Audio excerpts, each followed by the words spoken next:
So for forward climb, here we can see that at 52 degrees, the little truck that could can climb. Ooh. Maybe not. 51.5.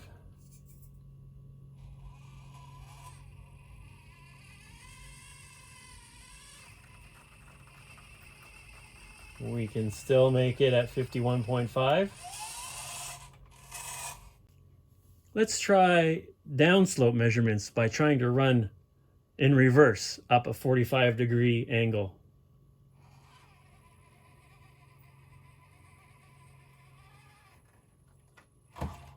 No. Now let's try at 42 degrees.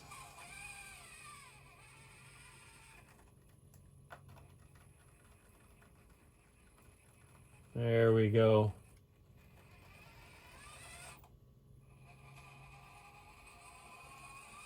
Okay, now that I have some baseline measurements on rollover and speed, I'm going to start mods.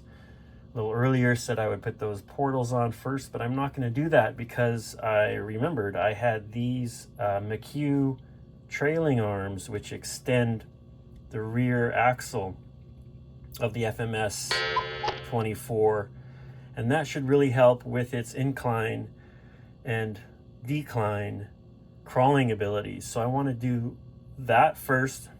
I could have gone with an Injora or a Trio or other Gladiator steel drive shaft, but I wanted to keep it in the family. So this is a plastic drive shaft, but it's from the FMS Atlas 6x6.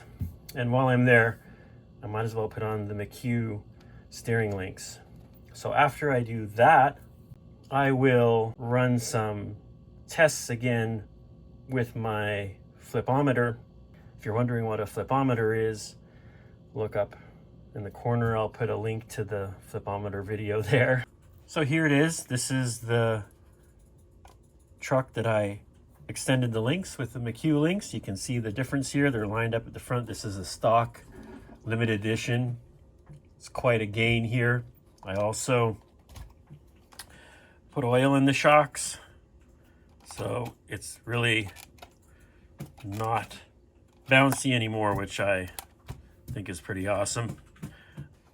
I installed the links with them facing downward as they were designed. You can flip those for high clearance, but in reality, if they're higher, then the pumpkin rubs anyways, so it doesn't really gain you much.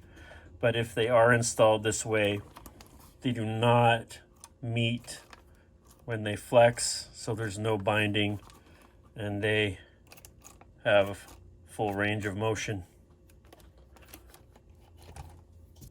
You also have to remember to leave the screws pretty loose so that the arms can rotate somewhat. Otherwise, they will start to bind and you won't get as much movement as you could otherwise. This was really incredible to me.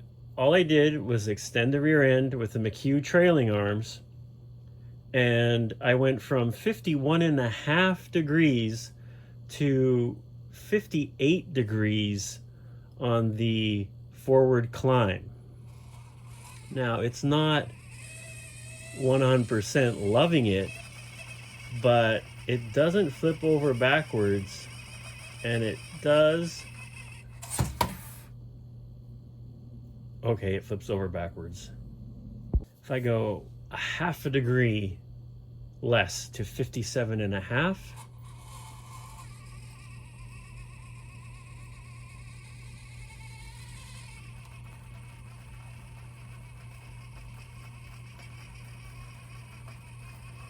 it is reaching the limits, but it does not flip backwards.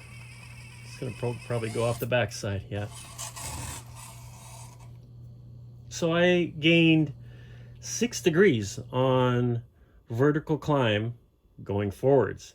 Wait till you see the difference when we go backwards, because the thing really liked to flip forward when it was going downhill. I'll be right back with that. During our stock test, the limit was 42 degrees for this reverse climb. Now, if we're really slow and careful, we can make it at 49 degrees. That's a huge gain. At 49 and a half, I just couldn't get it to go. So that's pretty impressive. I'm impressed. People have said, you know, it climbs a lot better with that rear extended, and the empirical evidence backs that up.